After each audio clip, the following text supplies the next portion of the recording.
নমস্কার দর্শক বন্ধু, রেস স্পোর্টসের পর্দায় আপনাদের সবাইকে স্বাগতম। আমি সায়ন এবং আমার সহকর্মী অর্পণ রয়েছে আমাদের সাথে।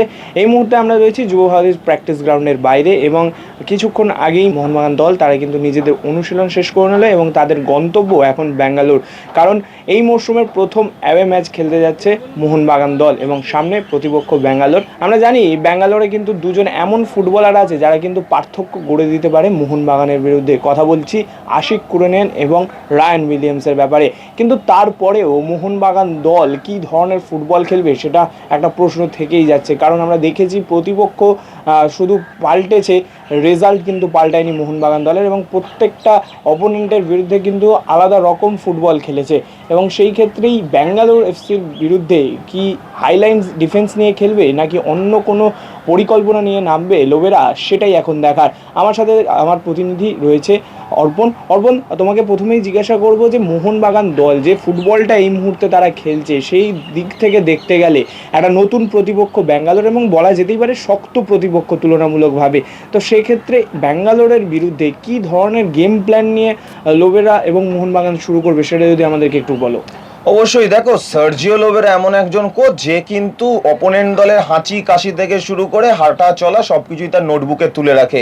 সেখান থেকে দাঁড়িয়ে তুমি যদি দেখো, মোহনবাগান কিন্তু আমাদের মোহামেডানের বিরুদ্ধে যেই মুহূর্তে মাঠে নেমেছিল তখন কিন্তু মোহনবাগানের স্কোর ছিল হলো 5 গোল মোহনবাগানের। সেইখানে দাঁড়িয়ে যদি আমরা বেঙ্গালুরুকে দেখি, বেঙ্গালুরু কিন্তু আগের দিন 2-1 গোলে মোহামেডানের এগেন্সে জিতেছে, যেখানে মোহামেডানের একটি বল যদি বারে না লাগতো তাহলে কিন্তু ম্যাচটা 2-2ও হতে পারতো।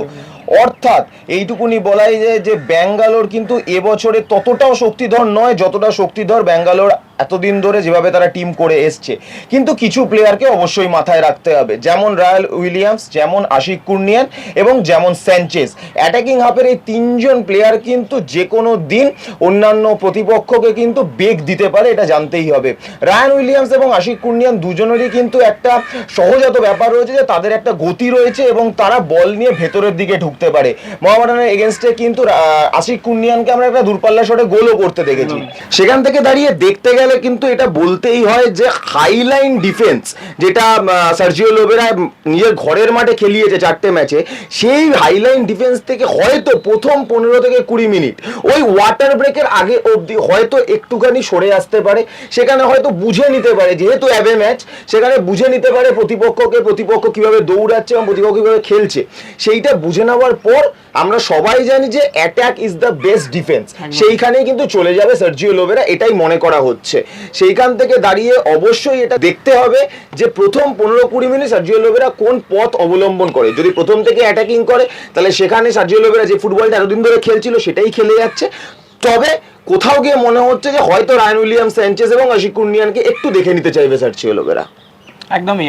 তার সাথে সাথে যে কথাটা একদম আলোচনা করার জন্য আমার মনে হয় এই ভিডিওটাতেই উপযুক্ত, সেটা হচ্ছে আমরা দেখেছি যে মোহনবাগান দল তারা কিন্তু 90 মিনিট একদম ফুল প্যাকড ফুটবলটা খেলছে, অর্থাৎ পাসে ভরা এবং নিজেদের কাছে কিন্তু বল পজিশনটাও ধরে রাখছে। অন্যদিকে আমরা যদি শেষ ম্যাচ দেখি সেক্ষেত্রে কিন্তু ব্যাঙ্গালোর কিন্তু 60 মিনিট পর্যন্ত তারা তাদের প্ল্যান মাফিক ফুটবলটা খেলতে পেরেছে, কিন্তু তারপরেই দেখা গেছে মোহামেডান কিন্তু কোথাও গিয়ে একটু হলেও ভারী পড়ছিল। তো সেক্ষেত্রে মোহনবাগানের নিরিখে ব্যাঙ্গালোর কতটা কোন দিকটায় দুর্বল তোমার মনে হচ্ছে, আর মোহনবাগান কোন দিকটাতে এগিয়ে থাকবে ব্যাঙ্গালোরের দিকে?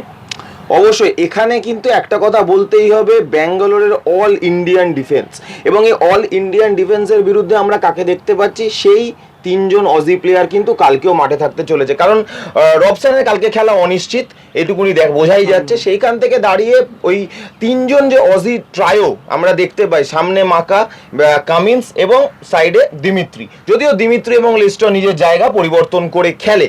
সেইখান থেকে দেখতে গেলে অবশ্যই এটা বলতে হবে যে এই ইন্ডিয়ান ডিফেন্স কিন্তু বেশ চাপে পড়বে মোহনবাগানের সামনে। এবং ইন্ডিয়ান ডিফেন্সের মধ্যে আমরা কাকে কাকে দেখতে পাচ্ছি, রাহুল বেকে, আমরা আর কাকে দেখতে পাচ্ছি, চিংলেনসানা সিং।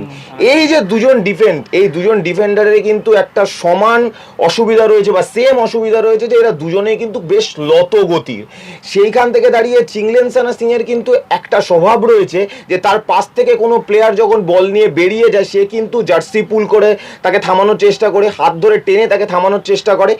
এই স্বভাবটা কিন্তু মোহনবাগানের জন্য একটা ভালো হতে চলেছে, এবং সেই কাজটা যদি চিংলেনসানা সিং আবার মোহনবাগানের বিরুদ্ধে বিরুদ্ধে করে, তাহলে ফ্রি কিক বা পেনাল্টি যাই পাক মোহনবাগান সেইখান থেকে কিন্তু ব্যাঙ্গালোরকে পানিশ করতে মোহনবাগান ভুল করবে না, এইটুকুনি বলাই যায়। ব্যাঙ্গালোরের ডিফেন্স এবং তার সাথে ব্যাঙ্গালোরের মাঝমাঠও কিন্তু খুব একটা পোক্ত নয়। উজবেকিস্তানের যে প্লেয়ারটি ব্যাঙ্গালোরের মাঝমাঠে এই মুহূর্তে খেলছে তার কিন্তু এখনো অবধি সে ফিট নয়, সেটা আমরা মোহামেডান ম্যাচে দেখতে পেয়েছি। সেইখান থেকে দাঁড়িয়ে এটা বলতেই হয় যে ডিফেন্স এবং ডিফেন্সিভ মিডফিল্ড এই দুটো জায়গায় কিন্তু মোহনবাগান বেশ পেনিট্রেট করবে ব্যাঙ্গালোরের এগেনস্টে। একদম। এবং সর্বশেষ যে জিনিসটা নিয়ে আমরা আলোচনা করব সেটা হচ্ছে সম্ভাব্য একাদশ। মোহনবাগান কোন একাদশ নিয়ে নামবে, কারণ যেটা আমরা বুঝতেই পারছি যে রবসন রবিনো তিনি কিন্তু এই ম্যাচেও মোহনবাগানকে সার্ভিস দিতে পারবে না। তো সেক্ষেত্রে আগের ম্যাচের তুলনায় এই ম্যাচে কতটা দল পরিবর্তন হতে পারে সেইটা নিয়ে আমরা এখন আলোচনা করব।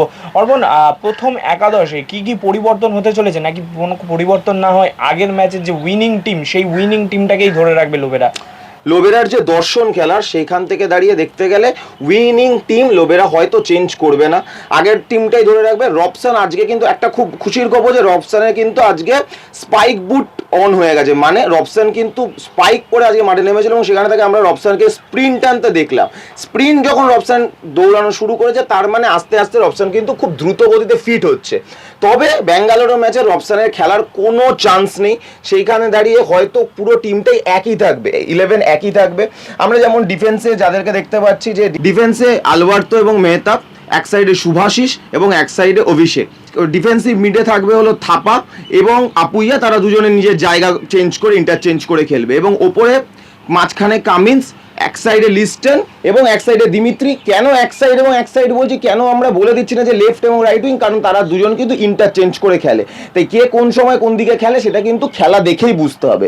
এবং ওপরে তো আর কারোর কথাই আসছে না, সেখানে আগের ম্যাচের হ্যাটট্রিক করা নায়ক মেকা, তো এই টিমটাই হয়তো থাকতে চলেছে। তবে এখানে একটা কথা কিন্তু একটা সম্ভাবনা থাকতে পারে যে যেহেতু রায়ান উইলিয়ামসের মতন একজন প্লেয়ার রয়েছে এবং শুভাশিস বোসের গতিটা রায়ানের থেকে একটু কম, সেইখানে কিন্তু আমায় রানাবাড়েকেও ব্যবহার করতে পারে, যদিও এর চান্স খুবই কম, কিন্তু ব্যবহার করতে পারে। এবং আরেকটি কথা, সুয়েল ভাটকে কিন্তু ডেকে নিয়েছে দলে কোচ সার্জিও লোবেরা। সুয়েল ভাটকে হয়তো তৈরি রাখছে, কারণ উইংয়ে যেহেতু রবসন নেই, তাই কোনো একটা উইংয়ে যদি কখনো দরকার পড়ে তাহলে খেলানোর জন্য। এই দুটো ছাড়া আর এই মুহূর্তে প্লেইং 11 চেঞ্জের কোনো সম্ভাবনা নেই। একদমই। যেই দলটা উইনিং দল সেই দলটাকেই উনি ধরে রাখবেন। এবং যেই কথাটা তুমি বললে যে অস্ট্রেলিয়ার 3 তারকা যেভাবে শুরু করেছিল আগের ম্যাচে, এই ম্যাচেও সেরকমই শুরু করবে। দিমিত্রি পেত্রাদাস, জেমি ম্যাকলারেন এবং জেসন কামিন্সকে অবশ্যই দেখা যাবে নাম্বার 10-এর ভূমিকায়। এবং দুটো উইংয়ে মাঝে মাঝে কিন্তু নিজেদের জায়গা পরিবর্তন করে নেবে দিমিত্রি পেত্রাদাস, কারণ তার কিন্তু একটা ফ্রি রোল রয়েছে এই মুহূর্তে দলে। তিনি কিন্তু সারা মাঠ জুড়ে খেলার ক্ষমতা রাখেন। এবং অবশ্যই সামনে মোহনবাগানের নাম্বার 9 জেমি ম্যাকলারেন। এই ছিল মোটামুটি সম্ভাব্য একাদশ। এই ছিল মোহনবাগানের কোন জায়গায় মোহনবাগান এগিয়ে আছে ব্যাঙ্গালোরের বিরুদ্ধে। যুব ভারতী ক্রীড়াঙ্গন থেকে আমি সায়ন, আমি অর্পণ, রেড স্পোর্টস।